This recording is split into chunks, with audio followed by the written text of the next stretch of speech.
नमस्कार दोस्तों, स्वागत है आपका टॉप ट्रेंडिंग जीके में। ये हमारी railway RRB NTPC math series जिसके अभी तक हम 18 सेट कर चुके हैं। आज सेट नंबर 19 है जो कि 11 जनवरी 2021 को पहली शिफ्ट में हुआ था और इसमें हम टोटल 36 क्वेश्चन जो मैथ में पूछे गए थे वो डिस्कस करने वाले हैं। तो शुरू करते हैं बिना किसी देरी के। और ये हमारा सवाल नंबर 1 इस प्रकार से है जो उस पेपर में सवाल नंबर 2 था। वीडियो कंटिन्यू करें उससे पहले मैं आपको बता दूं दोस्तों, आप किसी भी कम्पिटेटिव एग्जाम्स की तैयारी करते हो, अपनी तैयारी को परखने के लिए सही डायरेक्शन देने के लिए टाइम मैनेजमेंट हो गया तो स्मार्ट वर्क के तौर पर आपको मॉक टेस्ट लगाना बहुत ज़्यादा जरूरी है। अभी टेक्स्ट बुक पर एक धमाकेदार ऑफर चल रहा है जिसमें यदि आप लाइफ टाइम टेक्स्ट बुक पास लेते हो तो यहाँ पर शुरुआती जो 8 दिन में आपको 8 प्राइज मिलने वाले हैं लकी विनर को जो इस टेक्स्ट बुक लाइफ टाइम वाले पास से एनरोल करता है। इसमें भी यदि आप टीटीजी के कूपन कोड यूज करेंगे तो आपको एक्स्ट्रा 50 रुपये का और डिस्काउंट मिल जाएगा। इसमें एक बाइक है, 3 एलईडी टीवी है, 4 आईपैड लकी विनर को मिल सकता है। तो इस अपॉर्चुनिटी का लाभ उठाने के लिए डिस्क्रिप्शन बॉक्स में लिंक मिल जाएगा, जैसे ये आप लाइफ टाइम पास ले सकते हो और टीटीजी के कूपन कोड से एक्स्ट्रा डिस्काउंट मिल जाएगा। सारे एग्जाम्स के मॉक टेस्ट आपको एक ही पास के अंतर्गत मिलने वाले हैं। जो एग्जाम में पैटर्न या फिर डैशबोर्ड देखने को मिलता है सेम इंटरफेस से यहाँ पर भी आप प्रैक्टिस कर सकते हो, चाहे आप रेलवे की तैयारी कर रहे हो, एसएससी, बैंकिंग, डिफेंस या फिर कोई भी other state level government exam से सभी एग्जाम्स के मॉक टेस्ट एक ही पास में मिल जाएंगे। दो समीकरण दी हुई है और ये संपाति को निरूपित करती है तो के का मान बताना है। तो अब सबसे पहली बात है कि संपाति या कोइंसिडेंट लाइंस क्या होती है। तो संपाति रेखाओं की जब बात करते हैं तो लाइंस होती है ये 3 प्रकार की होती है। लाइन इक्वेशंस 3 प्रकार की होती है। पहली होती है इंटरसेक्टिंग लाइंस, यानी कि प्रतिच्छेदन रेखाएं कहते हैं इसको। प्रतिच्छेदन या प्रतिच्छेदी रेखाएं कहा जाता है। इनको संपाती रेखाएं कहा जाता है, कोइंसिडेंट लाइंस को। और ये क्या है कि पैरेलल लाइन होती है यानी समांतर होती है। तो देखो प्रतिच्छेदी रेखाएं क्या होती है, जो एक बिंदु पर काटे इस प्रकार से, इनको प्रतिच्छेदी रेखाएं कहते हैं। तो ये आपको पता है कि एक बिंदु पर काटेगी। तो ऐसी स्थिति में क्या होता है, यदि लाइन की इक्वेशंस ये है a1x b1y c1 बराबर 0, a2x दूसरी लाइन की ये है b2y प्लस c2 बराबर 0। तो इनमें a1/a2 और b1/b2 ये नॉट इक्वल होंगे एक दूसरे के। और ये देखो कि एक बिंदु पर काटेगी, इसलिए एक इसका सॉल्यूशन होगा या हम कहेंगे यूनिक सॉल्यूशन होगा। संपाती रेखाएं वो होती है जो एक रेखा पूरी तरह से दूसरी रेखा के ऊपर होती है, यानी कि वो एक ही रेखा को निरूपित कर रही है और हर बिंदु पर टच कर रही है। तो देखिए ऐसी स्थिति में क्या होता है, a1/a2 बराबर b1/b2 बराबर c1/c2 ये कंडीशन होगी। और साथ ही ये हर बिंदु पे टच कर रही है, तो यानी कि इसके कितने सॉल्यूशन आएंगे, अनंत सॉल्यूशन आएंगे, इन्फिनाइट सॉल्यूशन होते हैं। और तीसरी रेखाएं वो होती है जो पैरेलल होती है लेकिन एक दूसरे पर संपाती नहीं होती है। तो ऐसी स्थिति में क्या होता है, ऐसी स्थिति की कंडीशन ये है a1/a2 बराबर b1/b2 not equal to c1/c2। ऐसी स्थिति में कोई सॉल्यूशन नहीं है क्योंकि ये रेखा एक दूसरे को काटेगी नहीं कभी, क्योंकि ये समांतर है, हमेशा इतनी ही दूरी पर रहेगी। ये अनंत पर जाने पर भी इतनी दूरी पर रहेगी। यदि कभी नहीं काटेगी तो नो सॉल्यूशन, एक बार काटेगी तो एक सॉल्यूशन, और ये एक के ऊपर एक आ जाती है तो इसके अनंत सॉल्यूशन होते हैं। और साथ ही ये कंडीशन संपाति की आपको ध्यान रखनी है। तो ये तीनों कंडीशन आप यहाँ पर ध्यान रखेंगे और यहाँ पर जो लगेगी क्वेश्चन में वो ये वाली कंडीशन है। ये हमारा सवाल था कि ये 3 रेखाएं हैं, यहाँ पर ये हो गया a1, ये हो गया b1 और ये हो गया c1, ये हो गया a2, ये हो गया b2 और ये हो गया c2। तो देखो a1/a2 बराबर b1/b2 बराबर c1/c2। a1 का मान रखो कितना आएगा 2 और a2 का मान कितना 6, b1 का मान कितना है 3 और b2 का मान कितना है k। इसी प्रकार से c1 का मान 11 है और c2 का मान है 33। ये होगा, ये सब बराबर होंगे तो हम किन्हीं भी दो को ले लेते हैं, हम इन दो को लेते हैं तो 1/3 हो जाएगा बराबर 3/k।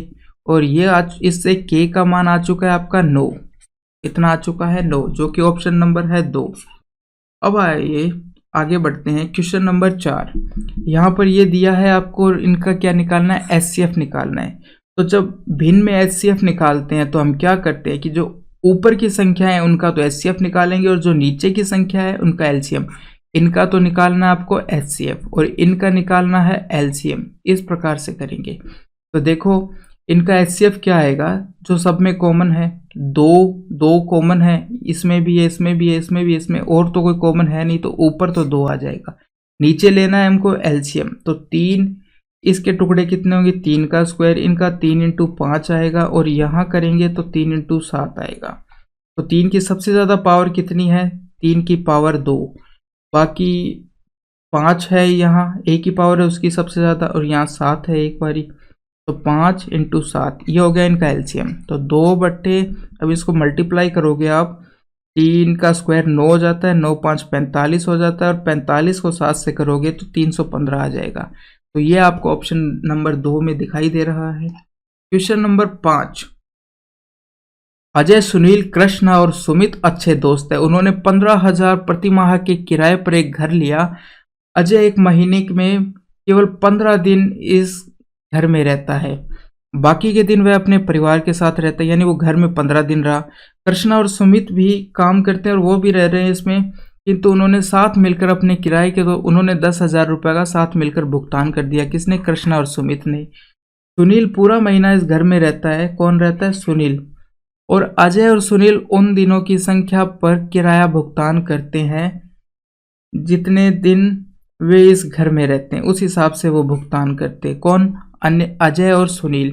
तो पूछा है तो किराए में अजय, सुनील, सुमित और कृष्णा की हिस्सेदारी क्रम से कितनी कितनी कितनी होगी। तो देखो कि पहले थे 15,000 रुपये, फिर क्या है कि इसका क्या 10,000 तो ये 2 जने चुका देते हैं और बाकी बचा 5,000, इनको ये क्या कि जितने दिन में रहते हैं उनके हिसाब से चुकाते हैं। कौन कौन, ये तो हो गए अजय और चुकाते हैं सुनील, अजय और सुनील। और यहाँ जो चुकाते हैं वो है कृष्णा और सुमित, सुमित को पूरा लिख देते हैं, तो ये आधा आधा चुका देते हैं। ठीक है, यानी कि इसने 5,000 दिए तो ये भी 5,000 देगा, इस प्रकार से ये चुका देते हैं। और यहाँ पर ये क्या है कि ये 15 दिन रहा और ये 30 दिन, यानी कि 1:2 हो गया, इसी अनुपात में चुकाएंगे। तो 5,000 को कितना हो गया, 5,000 इन दोनों को जोड़ा पूरा 3 इंटू 1, इसका हो गया 5,000 इंटू 2/3, इस प्रकार ये चुकाएंगे। ठीक है, अब देखो 5,000 5,000 5,000 सब में है, तो ये आ जाएगा 1/3, कितना आ जाएगा 1/3, और टोटल कितना था 15,000। यदि आप इन सबको 15,000 से डिवाइड कर देते तो यहाँ कितना आता है, 1/9 आ जाता है। ठीक है, फिर इसको 15 से डिवाइड कर देते हो तो यहाँ कितना आ जाएगा, 2/9 आ जाएगा। यहाँ किया तो 1/3 आ जाएगा, यहाँ किया 1/3 आ जाएगा। ये आपका आंसर है। और यदि आप नहीं भी डिवाइड करते हैं, डायरेक्ट यदि हम लिखते हैं यहाँ से, तो कितना होगा 1/3, 2/3 और ये 1 में आ जाएगा, इस हिसाब से आ जाएगा। अब देखो ऑप्शन में नीचे 9 3 3 ये कट सकते हैं, तो सब में से कॉमन आ सकता है तो हम हटा सकते हैं। यहाँ करेंगे तो 3 आ जाएगा, 1 आ जाएगा, 1 आ जाएगा और 3 आ जाएगा। अब आपको ये रेशियो देखना है किस में बैठ रहा है, यहाँ नहीं बैठ रहा। ठीक है, हमारे लास्ट में 1 1 आ रहे हैं, तो जहाँ 3 3 आएंगे इसको करोगे ना आप, तो यहाँ 3 आएगा, 3 आएगा, 1 आएगा, 1 आएगा, तो ये हो चुके हैं 1/3, 2/3, 1 1। तो इस प्रकार से आपका ऑप्शन नंबर आ चुका है 4। क्वेश्चन नंबर 7, साधारण ब्याज की 6% वार्षिक दर पर निवेशित एक धनराशि को अपने मूल्य में 50% की वृद्धि करने के लिए कितना समय लगेगा। देखो 6% की राशि है, इसको 50% होने में कितने साल लगेंगे ये पूछा है उसने, कितना समय लगेगा। तो यदि हम इसको 8 से यदि मल्टीप्लाई करते हैं, क्योंकि 8 6 48 आता है, तो 48 50 से थोड़ा कम है, तो थोड़ा सा और ज़्यादा करने के लिए क्या होगा, देखो 8, 8 से ज़्यादा ऑप्शन देख लो आप कौन सा है, ऑप्शन नंबर 3। तो बस ये ऑप्शन हो जाएगा, बाकी तो 8 से कम है। 8 पे कितना आता है, 48 आता है, हमें चाहिए 50। क्वेश्चन नंबर 8, 21 सेंटीमीटर की भुजा वाले घन से बनाए जा सकने वाला सबसे बड़े गोले का आयतन ज्ञात कीजिए। 21 सेंटीमीटर का घन है, तो इसको इस तरीके से समझिए कि आपके पास एक फुटबॉल है और वो एक कार्टून के अंदर पैक है जो कि एक घन टाइप, और वो उसकी सारी साइड को टच कर रहा है। बॉल कार्टून की सभी साइड को टच कर रही है। यदि कार्टून की एक साइड 21 सेंटीमीटर है तो बॉल का व्यास कितना हो गया, 21 हो गया, और उसकी रेडियस कितनी हो जाएगी, 21/2 हो जाएगी। तो अब देखिए गोले का आयतन कितना होता है, गोले का आयतन होता है 4/3 पाई आर क्यूब होता है। तो 4/3 पाई को 22/7 लिख देंगे, और आर की वैल्यू क्या रखेंगे, 21/2 इंटू 21/2 इंटू 21/2, ये हो चुका है। अब बस आपको काट के इनको सॉल्व करना है, और सॉल्व करने पर 4851 आपका आंसर आ जाएगा। क्वेश्चन नंबर 16, इसमें क्या कहा गया है, ये आपको देखने में कटने में आराम से कट जाएगा, मगर मेन बात है यहाँ पॉइंट का खेल है, और ये कितने कम टाइम में कर पाते हो, मेन ये है। तो इसके लिए क्या करना पड़ेगा, आप सबसे पहले पॉइंट मानिए ही मत। तो यहाँ 154 समझ लिया मैंने, और यहाँ 154 समझ लिया, तो ये कट जाएंगे। अब बचा कितना, यहाँ 0.1 बच चुका है। इस प्रकार से ये 0.1 इधर जाएगा, इधर 0.1 हो जाएगा, अब यहाँ कुछ नहीं बचा। तो x बराबर कितना आ गया है, 0.154 इंटू 0.1, इस प्रकार आ चुका है। यदि इन दोनों को मल्टीप्लाई करते हुआ तो 154 ही आएगा, पॉइंट नहीं देख रहा अभी मैं। अब पॉइंट कितने के बाद है, 3 और एक 4, 4 के बाद, तो यहाँ 3 और ये एक 4, तो ये आपका आंसर आ चुका है। इस प्रकार से आपको ये सवाल करना है। क्वेश्चन नंबर 18, महेश ने अपने स्टॉक का 3/4 हिस्सा 20% के लाभ पर और शेष हिस्सा 15% के लाभ पर बेचा, तो कुल लाभ का प्रतिशत आपको ज्ञात करना है। देखो यानी टोटल 4 है, तो वो 3 चीजें कितने पे, 20% के लाभ पर बेच देता है, यानी कि 3/4 कितने पे बेचता है, 20% के लाभ पर बेचता है, और 1/4 कितने पे बेचता है, 15% के लाभ पर बेचता है। तो ये कितना आ चुका है, 5 और 15%, ये कितना आ चुका है, 4, 4 से ये कटेगा नहीं, 15/4% कितना आ चुका है। इनको आप करोगे तो 60, 75 एलसीएम लोगे तो 75/4% आ जाएगा, आ चुका है। अब ये किसके बराबर आता है, भाग दीजिए, इसमें 4 एकम 4 जाएगा, और 3 5, 3 5 बचेगा, तो वो गया 8 बार 32, और 3 0 अब जाएगा 0.7 बार। तो इस प्रकार से आएगा, और ये वैल्यू किसके पास है, 19 के पास है, और ये लगभग में आपका आंसर पूछा है, तो ऑप्शन नंबर 3 हो गया है। सवाल नंबर 21, 21 में दिया है ए की वैल्यू ये बी की बराबर, ये उसका जस्ट उल्टा है ए का, और इसका मान आपको निकालना है। तो देखिए हम इस प्रकार से लिख सकते हैं a² + b², यहाँ पर 2ab मैं जोड़ देता हूँ और इतना ही घटा देता हूँ, जिससे कोई फर्क नहीं पड़ने वाला, क्योंकि ये कटेंगे तो 0 आता है। अब क्या करेंगे, तो ये हो चुका है a + b का होल स्क्वायर, यहाँ से लेकर यहाँ तक a + b का होल स्क्वायर हो चुका है, ये -2ab और ये 4 है।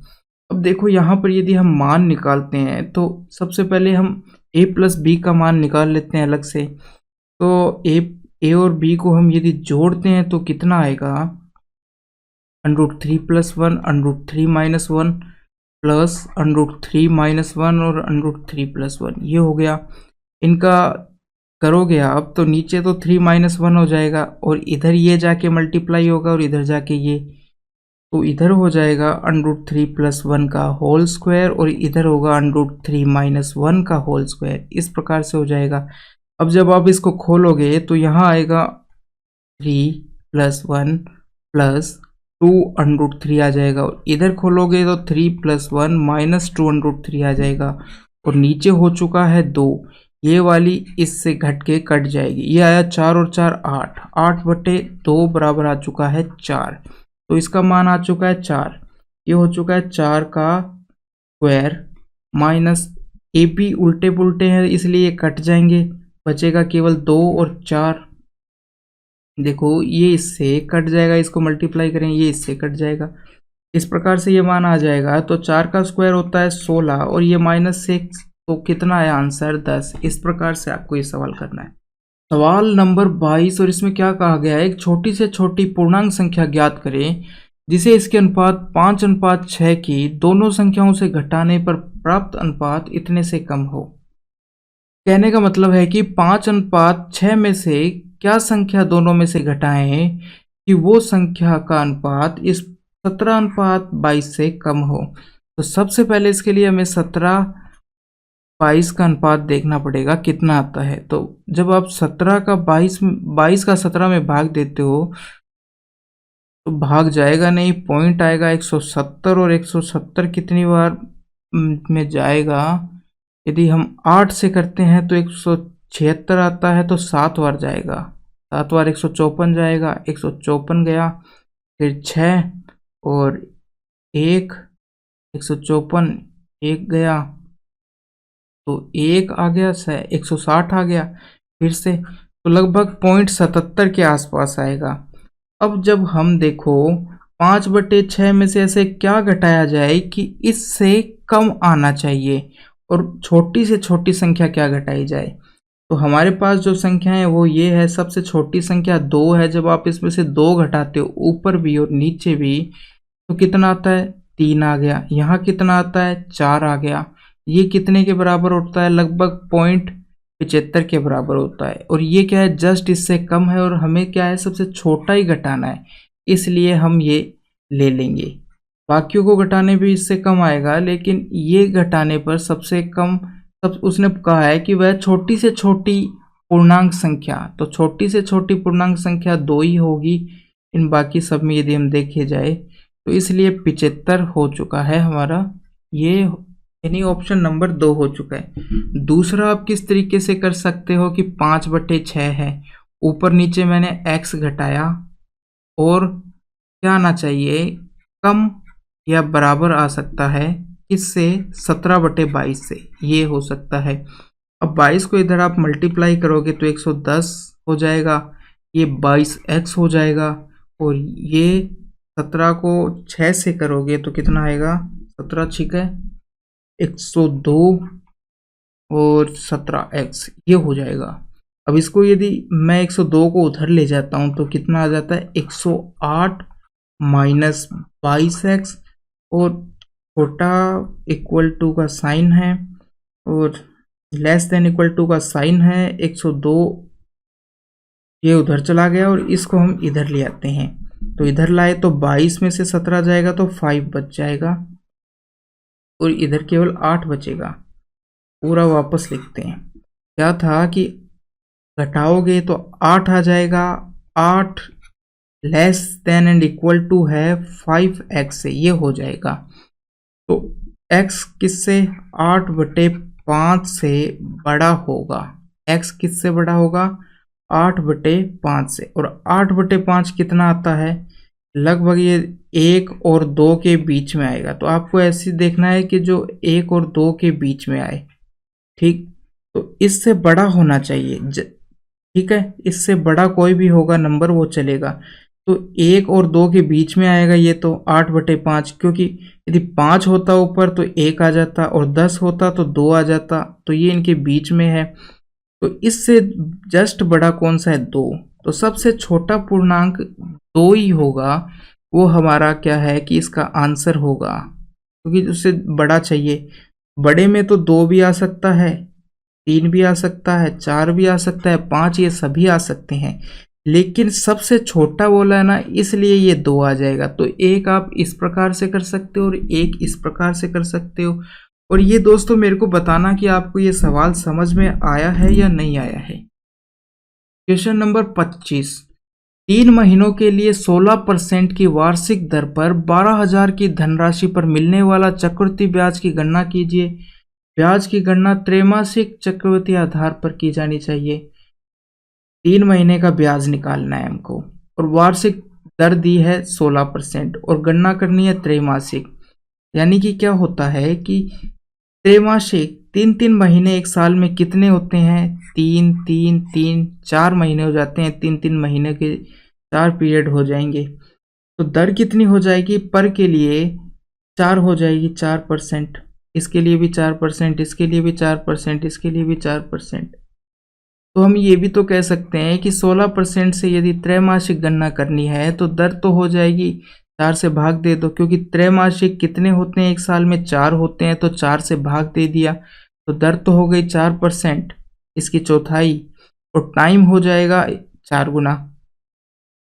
एक था साल, तो एक साल का कितना हो गया? 4 गुना, तो 4 हो गए, 4 पीरियड हो गए। ये देखिए 1 2 3 4, इस प्रकार से कह सकते हैं।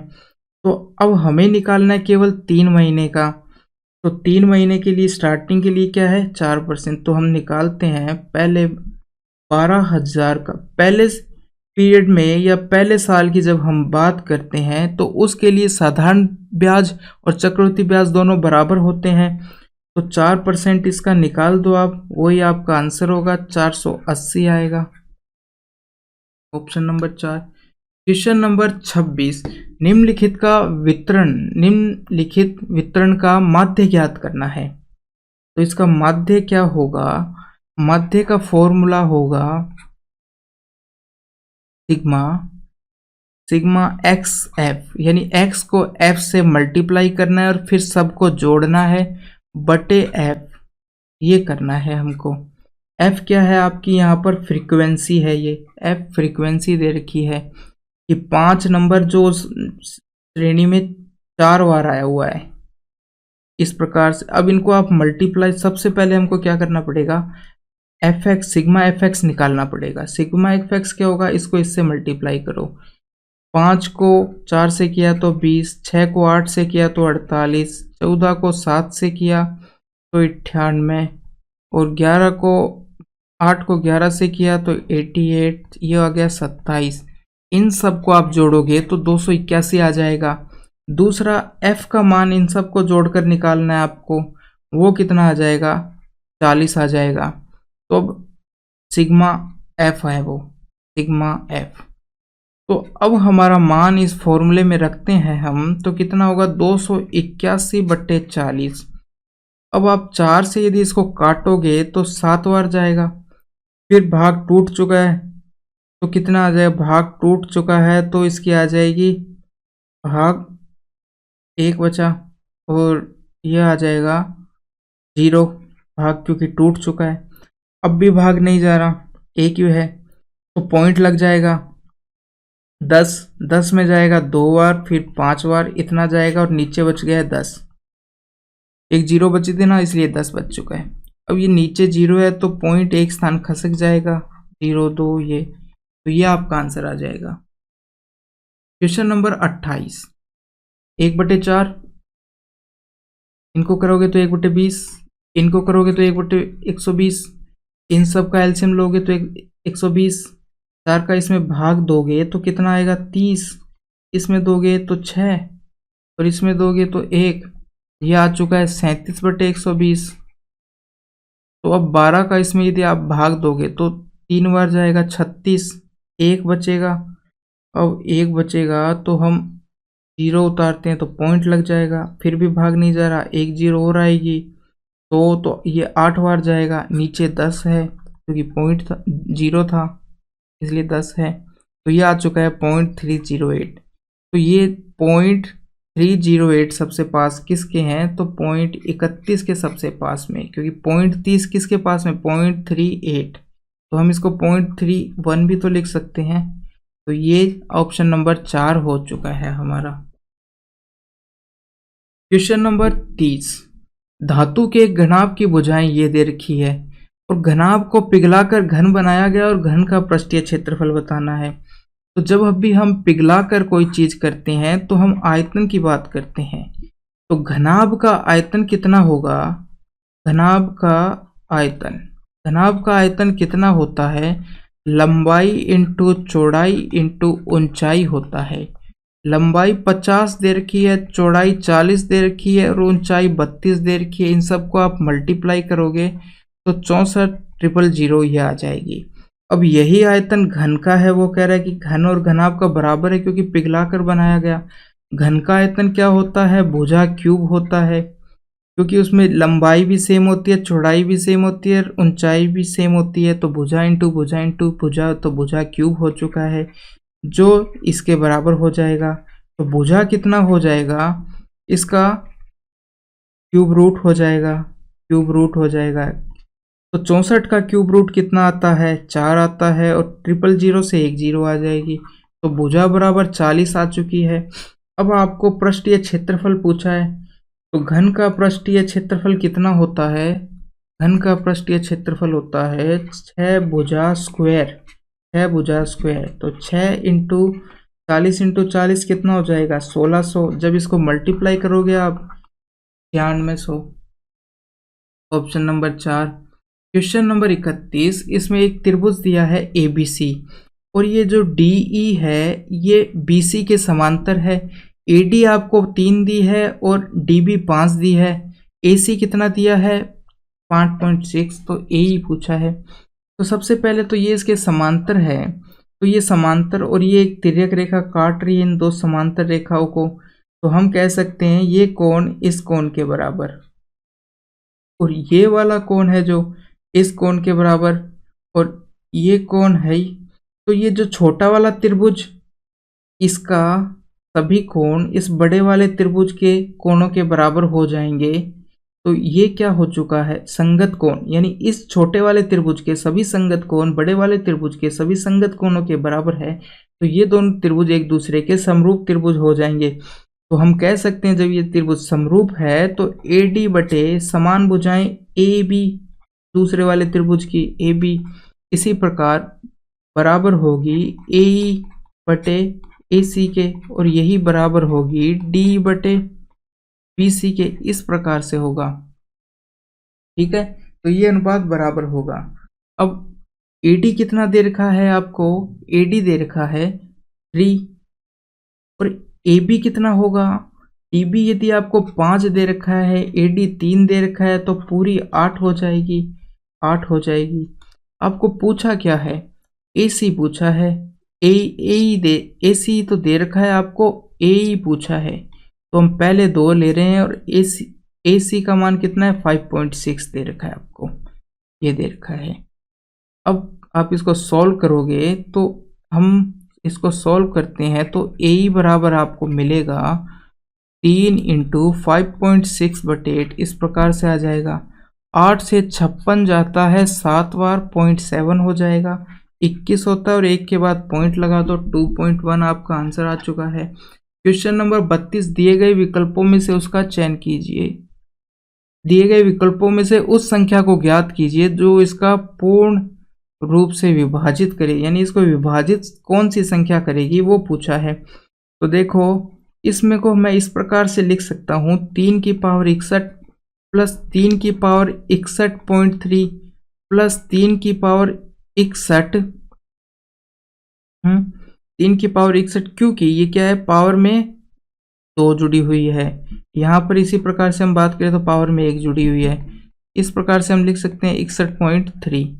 अब आप इसमें से कॉमन लेते हो तो 3 की पावर 61 कॉमन आ जाएगा, और बाकी अंदर क्या बचेगा, यहाँ तो 1 बचेगा, यहाँ 3 बचेगा, यहाँ 3 की पावर 2 बचेगा, यहाँ 3 की पावर 3 बचेगा। इस प्रकार से ये तो 3 की पावर 61 हो चुका है।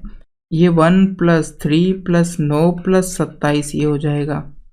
अब इन सब को आप जब जोड़ोगे तो आपका कितना आ चुका है, 3 इसको 30 और ये 10 40 आ चुका है। तो ये आ चुका है आपका 3 की पावर 61 इंटू 40। अब देखो ये किस किस से 3 से डिवाइड हो सकता है, एक चीज़ 0 है इसलिए 2 से भी हो सकता है और 5 से भी हो सकता है, और 4 है इसलिए 2 का स्क्वायर हो गया। तो यहाँ 2 8 से डिवाइड हो सकता है, 3 से हो सकता है, 5 से हो सकता है, 0 है तो 0 से भी हो सकता है। तो देखो इसमें तो 2 बार 5 है, जबकि हमारे एक बार ही 5 है इसलिए नहीं हुआ। 11 से हो नहीं सकता, 16 से भी नहीं हो सकता क्योंकि यहाँ तो 2 की पावर 3 ही होता है टोटल कुल मिला के। 8 से हो सकता है, इससे हो सकता है क्योंकि 3 भी है और 0 भी है, इसलिए 30 से ये डिवाइड हो जाएगा।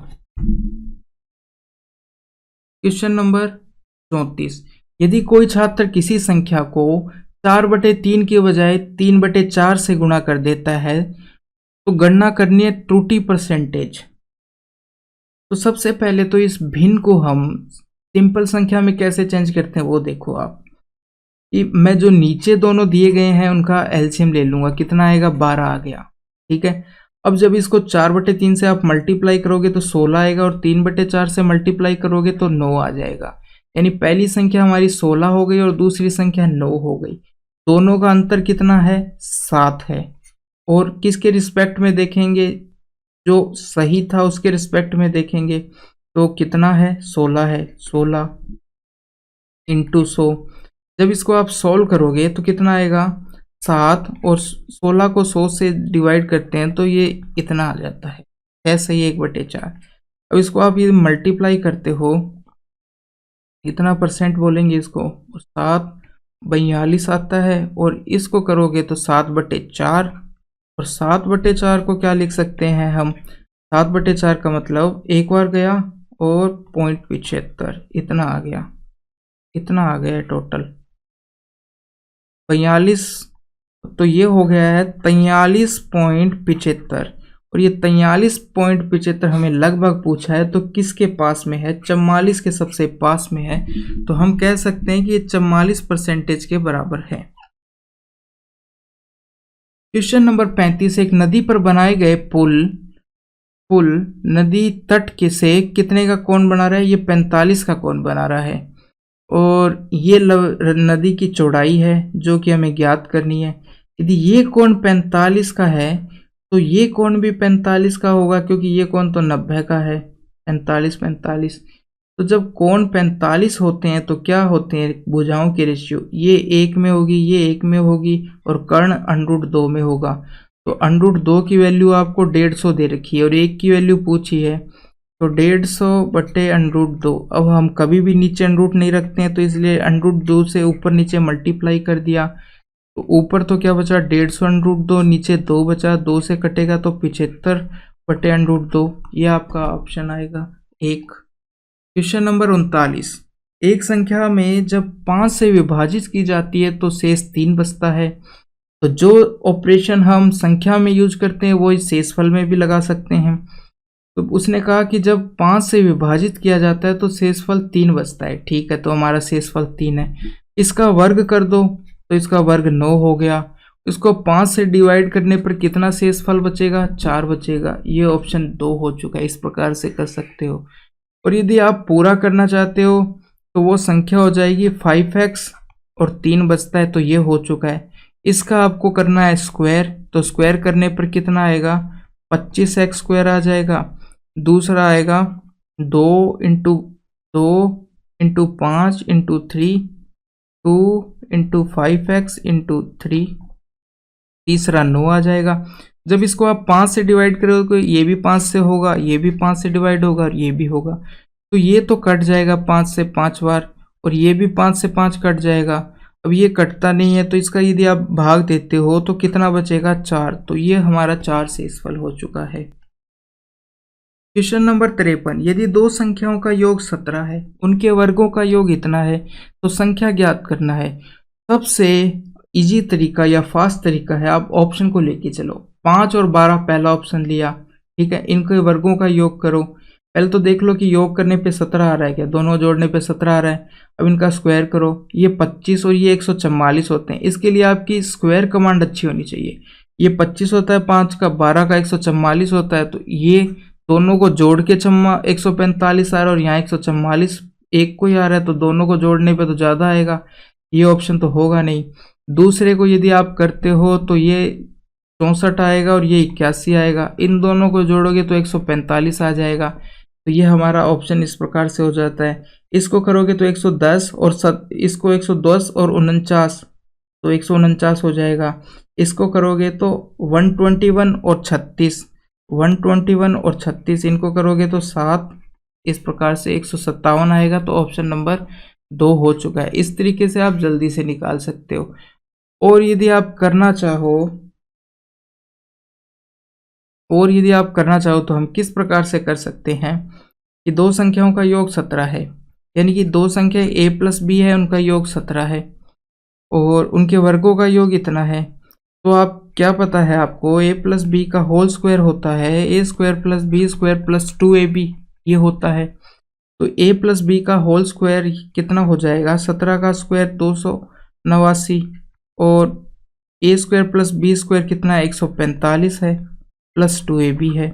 अब यदि आप इसको इधर घटाओगे तो कितना आ जाएगा, 4 4 1, ये आ जाएगा बराबर 2ab।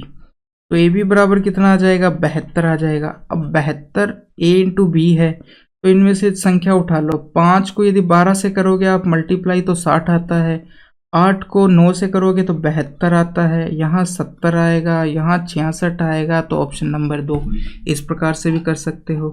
क्वेश्चन नंबर 45, एक निश्चित दूरी को तय करने के लिए ए और बी की चाल का अनुपात कितना है, यानी ए 4 की चाल से चलता है और बी 5 की चाल से चलता है, सेम दूरी को तय करते हैं। तो यदि ये स्पीड का अनुपात है तो टाइम का अनुपात क्या होगा, उल्टा हो जाएगा, 5:4। इनके बीच में जो डिफरेंस है वो आपको 20 मिनट दिया है, तो 5 की वैल्यू कितनी हो जाएगी, 100 मिनट हो जाएगी। 4 की वैल्यू हो जाएगी 80 मिनट। पूछा है ए द्वारा समय लिए कितना लिया गया, तो 100 मिनट लिया गया है। यदि इसको घंटे में चेंज करना है तो 60 से डिवाइड कर देंगे, 5/3 आपका ऑप्शन नंबर 1। क्वेश्चन नंबर 49, वह छोटी से छोटी संख्या ज्ञात करे जिसे 720 को गुणा करने पर गुणनफल एक पूर्ण वर्ग संख्या आती है। तो हमको क्या करना पड़ेगा, इसके सबसे पहले अभाज्य टुकड़े करने पड़ेंगे। तो 720 के अभाज्य टुकड़े करो, तो देखो 72 आपको पता होगा 8 इंटू 9 का मल्टीप्लाई होता है और ये बचा 10, ठीक है, 0 का मतलब 10। अब इसको क्या तोड़ सकते हैं हम, 2 की पावर 3, इसको क्या लिख सकते हैं 3 की पावर 2, इसको क्या लिख सकते हैं 2 इंटू 5। तो हमारे पास 2 की पावर 4 आ चुकी है, 3 की पावर 2 आ चुकी है, ये 5 आ चुकी है। देखो पावर जिनकी सम है वो तो ठीक है, विषम पावर है उसकी इस पावर को हमको सम बनाना पड़ेगा। तो 5 की पावर 1 है तो एक बार और 5 से मल्टीप्लाई कर देंगे तो ये हो जाएगा। तो हमें किस से मल्टीप्लाई करना पड़ा, इसको पूर्ण वर्ग बनाने के लिए 5 से मल्टीप्लाई। क्वेश्चन नंबर 50, यदि 16 कोट ए बराबर 12 होता है तो कोट ए का मान कितना हो चुका है, कोट ए का मान हो चुका है 12/16। सरल करने पर 3/4 आता है। तो एक त्रिभुज समकोण त्रिभुज में यदि ये कोण थीटा है तो थीटा के सामने वाली भुजा लंब, और लंब कितना आ चुका है, लंब तो 4 होगा और आधार आपका 3 होगा, तो कर्ण कितना हो जाएगा 5, ये होता है क्योंकि ट्रिपलेट होता है 3 4 5 इस प्रकार से। अब देखो साइन थीटा और ये मान रखते हैं, साइन कितना हो जाएगा 4/5, कोस थीटा हो जाएगा 3/5, नीचे 4/5 माइनस 3/5, 5 नीचे से कॉमन आकर कट जाएगा, ऊपर बचा 7 और नीचे घटाने पर 1, तो आंसर आ गया आपका 7। क्वेश्चन नंबर 52, एक कंपनी नगद खरीद पर 5% की छूट देती है। एक बाइक का अंकित मूल्य इतना है और वो खरीदता है तो उसको कितना भुगतान करना पड़ेगा, यानी 5% की छूट तो 95% उसको खर्च करना पड़ेगा। तो इसका 95% आपको निकालना है। 95% कितना है इसका, 0 से इसको काट दो, 19 और ये 20 हो चुके हैं। अब ये 0 से 0 और इसका 2 का भाग देने का मतलब इसको आधा करना है, 37 और 6 0 इतना आएगा। अब आप इसको 19 से मल्टीप्लाई करोगे तो आपका आंसर आ जाएगा 71,440। क्वेश्चन नंबर 53 में क्या कहा गया है, यदि एक परीक्षा में 370 छात्र शामिल हुए, उनमें से 352 उत्तीर्ण हुए, 370 शामिल हुए, 352 उत्तीर्ण हुए, तो 18 क्या हुए, अनुत्तीर्ण नहीं हुए। उसने उत्तीर्ण छात्रों का प्रतिशत पूछा है लगभग में। तो उत्तीर्ण में बड़ी संख्या हम अनुत्तीर्ण लेके चलते हैं जो कि आसान होगा। 18 370 का कितना परसेंट है ये निकाल लो आप। तो यहाँ आप निकालोगे तो 18 से पता है 18 दूनी होता है 36, तो लगभग 20, और ये 20 से कटेगा कितनी बार 5%, यानी अनुत्तीर्ण छात्र लगभग 5% है। तो उत्तीर्ण छात्र कितने होंगे, लगभग 95% होंगे।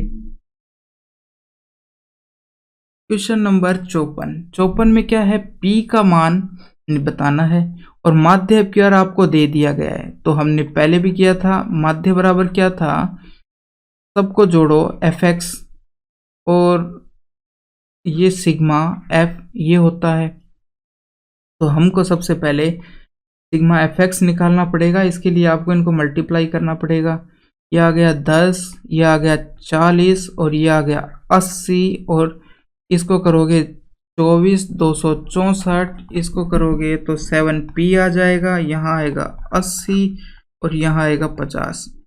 ये जोड़ लिए हमने। अब इन सबको आप यदि जोड़ते हो तो 10 ये 50, 80 को करोगे तो 50 80 130 और 80 को जोड़ोगे 210 260 और 260 5 2 4 इतना आ चुका है। अब इनको f सिग्मा f निकालना है, तो सबको जोड़ोगे तो आपका 50 आ जाएगा। तो माध्य 12.58 दे रखा है आपको, इसमें 7p भी तो आएगा। 7p कितना दे रखा है, 524 प्लस 7p बटे 50।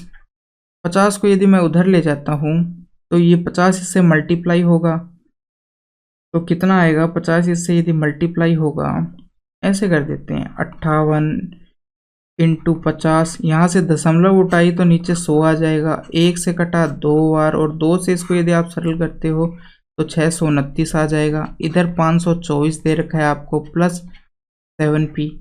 अब 7p बराबर ये 529 उधर चला जाएगा, तो 7p बराबर अपना आ जाएगा 629 माइनस 524। 29 में से 24 गया तो 5 बचा और ये आ गया 105। तो p का मान आपका कितना आ चुका है, 7 बार, 1 बार जा चुका है और 5 बार, तो p का मान आपका 15 आ चुका है। Option number 1। क्वेश्चन नंबर 56 में आपको क्या कहा गया है कि ये अल्फा और बीटा इसके शून्य है, यानी कि जो हम मूल कहते हैं वही है। मूल कह दो, ये कह दो या x के मान कह दो, बात एक ही है। तो अल्फा माइनस बीटा कितना दे रखा है, 1। अल्फा प्लस बीटा कितना होगा, इससे कितना आता है समीकरण का, माइनस बी अपॉन ए, जो कि आ जाएगा 5 और 1 तो 5 हो जाएगा। पहले से माइनस था इसलिए माइनस माइनस प्लस हो चुका है। अल्फा इंटू बीटा कितना आएगा आपका, के आ जाएगा, के बटे के आएगा, सी बटे ए होता है, के आ जाएगा। ओके, अब क्या है कि देखो अल्फा माइनस बीटा बराबर 1 है और अल्फा प्लस बीटा बराबर 1 है। तो अल्फा का यदि मान निकालोगे तो क्या करोगे, दोनों को जोड़ो और बाई 2, 6/2 3 आ जाएगा। बीटा का मान निकालना है, दोनों को घटाओ 4 और बाई 2 तो 2 आ जाएगा। ये आ चुके हैं। अब आपको पता है के किसके बराबर है, अल्फा इंटू बीटा 3 इंटू 2 और ये हो गया 6। आंसर आ चुका है 2। क्वेश्चन नंबर 61, राजेश एक कार्य को 4 दिन में पूरा कर सकता है जबकि महेश उस कार्य को 3 दिन में पूरा कर सकता है। यानी राजेश 4 में करता है और ये 3 में करता है। तो इफिशिएंसी का रेशियो, ये तो टाइम का रेशियो है, इफिशिएंसी का रेशियो इनका उल्टा हो जाता है, 3 4 का हो जाएगा। अब टोटल कितना इफिशिएंसी दोनों बनाते हैं 7 एक दिन में, ठीक है। तो 350 7 बनाते हैं और पूछा किसका है, राजेश का, वो 3 बनाता है एक दिन में। तो इसको काटोगे आप तो ये आ जाएगा आपका 50 और 150, ये आ चुका है 150 आपका। क्वेश्चन नंबर 63, एक बस 20 मिनट में 5 किलोमीटर की दूरी तय करती है और इसकी चाल 3 किलोमीटर प्रति घंटा कम कर दी जाए तो उस दूरी को तय करने में बस द्वारा लिया गया समय। तो सबसे पहले तो ये मिनट में और बाकी सब किलोमीटर प्रति घंटे में, तो इसको भी हम घंटे में चेंज करते हैं। तो 60 से भाग दोगे तो 1/3 घंटे आ जाएंगे, ठीक है। अब यहाँ ये घंटे आ गए तो हम चाल निकालते हैं बस की। चाल बराबर क्या होता है, दूरी बट्टे समय हो जाएगा। दूरी कितनी है, 5 दे रखी है और समय हो गया 1 और ये ऊपर आ जाएगा, यानी चाल आ गई 15 किलोमीटर प्रति आवर। अब चाल वो 3 कम कर देता है 15 में से, तो कितनी आ जाएगी, 12 हो गई है, 12 किलोमीटर प्रति आवर। अब ये कितना समय लगा ये पूछा है उसको, तो दूरी बटे चाल होता है तो दूरी वही है 5 किलोमीटर। अब की बार चाल है 12, कितना हो चुका है 5/12 किलोमीटर प्रति आवर, ये हो चुका है। और यहाँ नहीं, किलोमीटर प्रति आवर ये टाइम है तो घंटे में आ चुका है। अब घंटे को यदि आपको मिनट में बदलना है तो 5/12 इंटू 60 से मल्टीप्लाई करना पड़ेगा। तो ये 5 से 5 घटा 25 मिनट हो चुका है, 25 मिनट हो चुका है। इस प्रकार से कर सकते हैं। एक और तरीका है, देखो सबसे पहले आप क्या करोगे, चाल निकाल लोगे 15 इस तरीके से। तो चाल 15 से कितनी हो चुकी है, बाद में 12 हो चुकी है, घटाने पर ये आ गया। यानी कि रेशियो 5:4 का आ चुका है चाल का, ये तो स्पीड का आ चुका है। तो टाइम का रेशियो 4:5 का उल्टा हो जाएगा। अब पूछा है कि कितना समय लेगी, तो पहले 4 की वैल्यू कितनी दे रखी है आपको 20, तो 1 की वैल्यू कितनी हो गई 5, तो इसको 5 से यदि हम मल्टीप्लाई करेंगे तो 25, ये आ जाएगा 25 मिनट। इस प्रकार से भी आप कर सकते हो। क्वेश्चन नंबर 68, वह छोटी से छोटी संख्या ज्ञात करें जो इन सबसे पूर्ण विभाजित होती है, यानी इन सब का हमको एलसीएम लेना है। एलसीएम लेना है तो हम क्या करेंगे, सबसे बड़ी पावर ये तो होता है 2 की पावर 4, ये होता है 2 की पावर 5, ये आप जानते हो। यहाँ आता है 3 इंटू 2 की पावर 8 होता है, जो कि 2 की पावर 3, और यहाँ जो है ये 12 तो 24 से होगा, इसकी तो ज़रूरत ही नहीं है। तो देखो ये 2 की पावर 5 है, 2 की पावर 5 इस प्रकार से, और ये है 2 की पावर 4, ये लिखा हुआ है। तो सबसे बड़ी पावर 2 की कितनी है, 2 की पावर 5, और 3 की 1 ही है पावर, तो ये हो गया 2 की पावर 5 कितना है 32 है, 32 को 3 से करोगे तो 96 आ जाएगा। क्वेश्चन नंबर 74, यदि एक संख्या के 2/3 में 70 जोड़ा जाता है, यानी संख्या यदि हमने x मानी तो उसका 2/3 इतना हो जाएगा, उसमें से 70 घटाया जाता है तो वो आता है 30 प्लस उस संख्या के 1/4 के बराबर, इसके बराबर आता है। x वालों को एक साइड में ले लो, -x/4 उधर जाएगा तो 100 हो जाएगा। इनको यदि आप एलसीएम लेते हो तो 12, 3 का दोगे 4, 8x, और इधर दोगे तो ये गया 4, 3x बराबर 100, यानी 5x बराबर कितना आ गया 120। तो x बराबर कितना आ जाएगा 120 नहीं 1200, 240 इतना आ जाएगा। Option number 4। क्वेश्चन नंबर 78 की बात करें तो इसका मान निकालना है और इसकी वैल्यू दे रखी है, बस आप मान रखोगे तो सब में से r² तो कॉमन आ जाएगा पहली चीज। फिर कितना बचा, साइन a का स्क्वायर और कोस स्क्वायर c ये बचा, प्लस साइन स्क्वायर a, फिर साइन स्क्वायर c ये, प्लस कोस स्क्वायर a ये बचा अंदर। तो r² तो ऐसा का ऐसा, यहाँ से यदि हम साइन स्क्वायर a कॉमन लेते हैं तो अंदर कितना बचता है cos square c plus sine square c ये बच जाता है अंदर, प्लस कोस स्क्वायर a ये बच गया। तो इसका मान हो जाएगा 1, तो ये आ जाएगा आपका sine square a plus cos square a। अब इसका मान वापस से 1 हो जाएगा, तो बचा r², जो कि हमारा आंसर आ चुका है। क्वेश्चन नंबर 86, नीचे एक तालिका दी गई है जिसमें कितने छात्र है 5 छात्र द्वारा प्राप्तांकों का प्रतिशत दिया गया है 6 सेमेस्टर के अंदर। तो इनमें से किस छात्र ने पहले सत्र में प्राप्तांकों का प्रतिशत सभी सत्रों के प्राप्तांकों के औसत के बराबर प्राप्त किया है, यानी कि सबका औसत और उसने पहले में प्राप्त किए हैं वो बराबर होना चाहिए। तो देखो ये सारी वैल्यू लगभग बराबर है, डी के अंदर सारी वैल्यू लगभग बराबर है, तो यानी इनका औसत निकालोगे वो 49 के बराबर ही तो आएगा। तो वो यही तो कह रहा है कि जो पहले सेमेस्टर में उसके नंबर आए हैं वो बराबर लगभग बराबर होने चाहिए, सभी में जोड़कर उसका औसत निकालोगे उसके बराबर आने चाहिए।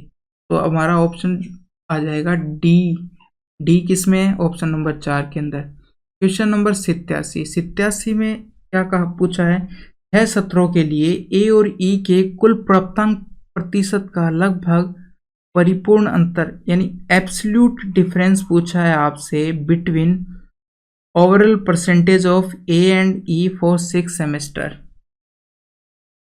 अब देखो ए और ई का डिफरेंस कर उसका कितना परसेंट आया वो पूछा है, और एब्सोल्यूट डिफरेंस का मतलब होता है कि जो हम लास्ट में सारा डिफरेंस कर देंगे उसको हम लास्ट में माइनस हो चाहे प्लस हो हम हमेशा प्लस लेंगे लास्ट में, तो उसको कहते हैं एब्सोल्यूट डिफरेंस। देखो ए को ई में से घटाओगे तो कितना बचेगा, ए को ई में से पहला घटाया फर्स्ट सेमेस्टर का तो बचा 8 बचा, प्लस का 8 बच गया, एक तरफ आप प्लस ले सकते हो, तो इधर घटाया तो प्लस का 3 बचा, इधर घटाया तो प्लस का 2 बचा, इधर घटाया तो अब उल्टा हो जाएगा तो माइनस का आ चुका है 3, इधर करोगे तो माइनस का आएगा 17, और छठे सेमेस्टर की बात करेंगे तो 86 में से 92 घटाएंगे तो कितना बचेगा, ये हो गया 4 और ये 2 माइनस का 6 बचेगा, इतना आया है।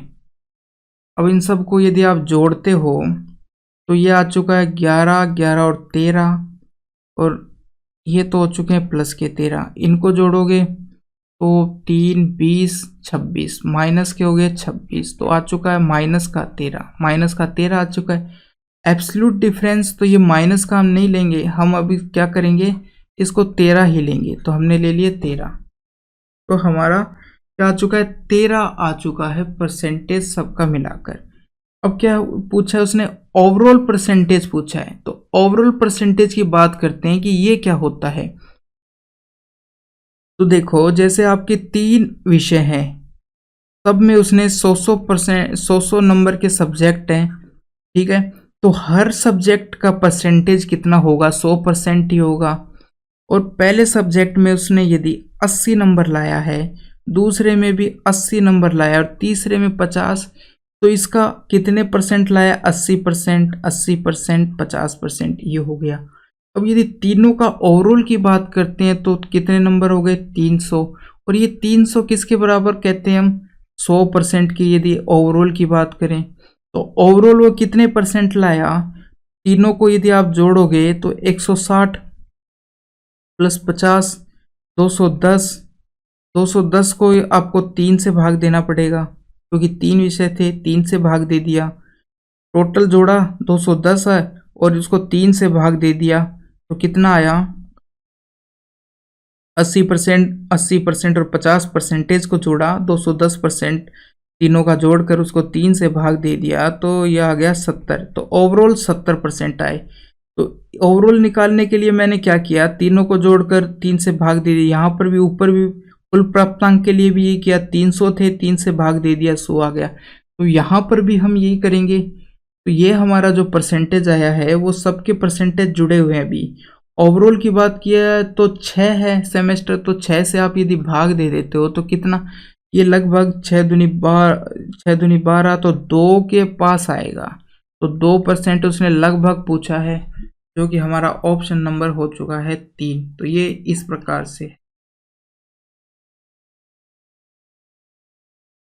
सवाल नंबर 88 नीचे दी गई तालिका में, ठीक है, इस सत्र में सभी छात्रों द्वारा प्राप्तांकों की औसत पर विचार करते हुए उस सत्र के दौरान प्राप्तांकों के प्रतिशत में सर्वाधिक सुधार परिलक्षित है। Which semester show the highest improvement, यानी किस सत्र में हाईएस्ट इंप्रूवमेंट हुआ है in percentage of marks considering average को कंसिडर करना है, of marks obtain by all the student for the semester, सभी सेमेस्टर के स्टूडेंट का।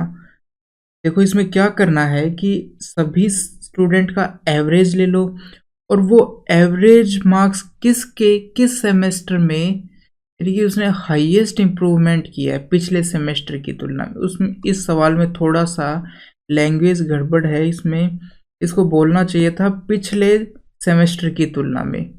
तो देखो इसमें क्या पूछा है, इसने कहा है कि जो एवरेज मार्क्स है हर सेमेस्टर का, उसमें पिछले सेमेस्टर की तुलना में किस में वो सर्वाधिक वृद्धि हुई है या सर्वाधिक सुधार हुआ है। अब आप ऑप्शन में जाते हैं कि कौन कौन से दिए हुए हैं, तीसरा, पांचवा, दूसरा, छठा। तो एक तो दूसरे का करना है, एक तीसरे का है, एक पांचवे का, एक छठे का, इनमें चेक करना है। तो दूसरे में जब सुधार देखें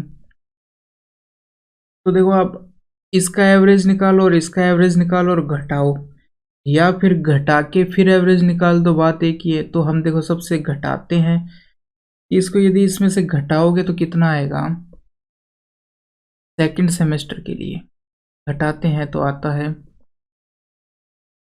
सेकंड सेमेस्टर के लिए घटाओगे तो पहला प्लस का 5 आ चुका है, दूसरा माइनस का 4 आ चुका है, उसके बाद में प्लस का 3 आ चुका है, फिर प्लस का 0 और फिर आया 10, इतना आ चुका है। इन सबको यदि हम जोड़ते हैं तो 5 और 1 हो जाएगा, 1 और 3 4, 4 और 1 14, 14 की वृद्धि 6 से डिवाइड कर माध्य निकालने के लिए थर्ड का निकालते हैं। थर्ड का कितना आएगा, पहले तो घट रहा है 6, फिर कितना बढ़ा, 51 से 61, 10 और 7 17, 17 बढ़ गया, फिर कितना बढ़ा है, 7 बढ़ गया, फिर कितना बढ़ा है, एक घट गया है, एक घट गया है, और उसके बाद में कितना घट गया है, 5 और घट गया है, 5 और घट गए। तो इनको जोड़ें, माइनस का 6 और 7, तो 1 बच गया, 1 से 1 चला गया। तो अब माइनस का 5 यदि 17 में से घटाते हैं तो 12 आता है, 12/6 इस प्रकार हो गया।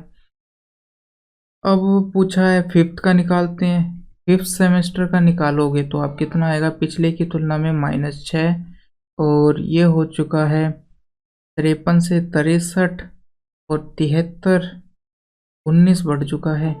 इसके बाद में 8 बढ़ चुका है, यहाँ देखिए तो 2 बढ़ चुका है, और यहाँ देखिए तो 8 बढ़ चुका है, प्लस 8 बढ़ चुका है। अब ये टोटल कितना आया है, तो माइनस करोगे तो 13 आ जाएगा, 13 और 8 21 होता है, 21 और 8 29, 29 और 2 31, 31/6। अब छठे का देखें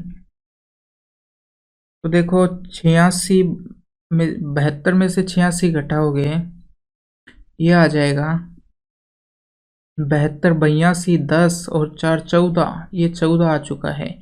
इसको करोगे तो माइनस का 3 आ चुका है, इसको करोगे तो प्लस का 6 आ चुका है, और इसका करोगे तो माइनस का 2 आ चुका है, और इसका करोगे तो 3 आ चुका है। अब करना है जोड़ो, 14 माइनस 3 हो जाता है 11, 11 और 6 होता है 11 और 6 17, 17 में से यदि 2 जाएगा तो 15, 15 और 3 18, 18/6। तो सबसे अधिक यदि आएगा तो जो नंबर है उसी से आ जाएगा, क्योंकि नीचे तो 6 6 है, तो यहाँ 14 है, यहाँ 12 है, यहाँ 31 है। तो सबसे अधिक वृद्धि किस में हुई है, या सबसे अधिक सुधार किस में हुआ है, फिफ्थ सेम में हुआ है, फिफ्थ सेम में। ये आ चुका है आंसर। बढ़ते हैं हमारे अगले सवाल की तरफ। 89, 1 से 670 तक किस छात्र के सुधार का प्रतिशत अधिकतम रहा। तो स्टूडेंट का अधिकतम रहा 1 से 6 तक, तो आप 6 में से ये देख लो कि ये पहले सेमेस्टर से छठे सेमेस्टर तक जाते हुए इसका सर्वाधिक रहा है, इस छात्र के सुधार का प्रतिशत अधिकतम रहा है। 1 से 670 तक किस छात्र के सुधार का प्रतिशत अधिकतम रहा है, यानी कि पहले सेमेस्टर से छठे सेमेस्टर तक किसने सर्वाधिक सुधार किया है। तो देखो पहले में से हम लास्ट वाला घटा देंगे, वैल्यू जो सबसे ज़्यादा आएगी वही होगा। देखो 74 में से आप 86 घटाओगे तो कितना आएगा, ये आ जाएगा 12 के आसपास आएगा। इसी प्रकार इसको घटाओगे, सी को देखो अब जब हम घटाते हैं तो हमारे पास 26 आता है, और ई को भी जब आप घटाओगे तो आपके पास कितना आएगा, 26 आएगा। यहाँ आता है सबसे अधिक, बाकियों में कम आता है। तो ये दो वैल्यू बराबर आ गई। तो अब क्या करेंगे, देखो 40 का 50% कितना होता है, 20, और ये आया 26, यानी 50% से भी ज़्यादा है। और 66 का 50% कितना आएगा? 33। यानी कि ये जो 26 है ये 50% से कम है, और ये क्या है 50% से ज़्यादा है। तो सुधार परसेंटेज में सबसे अधिक किस में हुआ है? सी के अंदर हुआ है। किस में हुआ है? सी में हुआ है। तो ऑप्शन नंबर अपना हो चुका है 3, ये हो चुका है। 97 सवाल। 60 छात्रों के समूह में 65% ने अपने लिंग को पुरुष के तौर पर उल्लेखित किया और 30 ने लिंग को महिला के तौर पर उल्लेखित किया है। तो टोटल ये 65 और 30 कितने हो गए? 95। और निकालना क्या है? छात्रों ने जिन्होंने अपने लिंग का उल्लेख नहीं किया है, तो 5% ने नहीं किया क्योंकि 95 ने किया है, बचा 500 में से, तो 5% ने नहीं किया। तो 60 का आपको 5% निकालना है, कितना आएगा? 3 आ जाएगा, यानी 3 ने नहीं किया है। ये हो गया। तो आज का हमारा पेपर हो चुका है कंप्लीट। और ये कैसे लगे आपको सॉल्यूशन, ये आप हमें कमेंट में बताएंगे। और यदि कोई सवाल आपको समझ में नहीं आया है तो आप मुझे कमेंट में लिख सकते हैं, मैं उनको सॉल्व आगे करने की ज़रूर कोशिश करूँगा।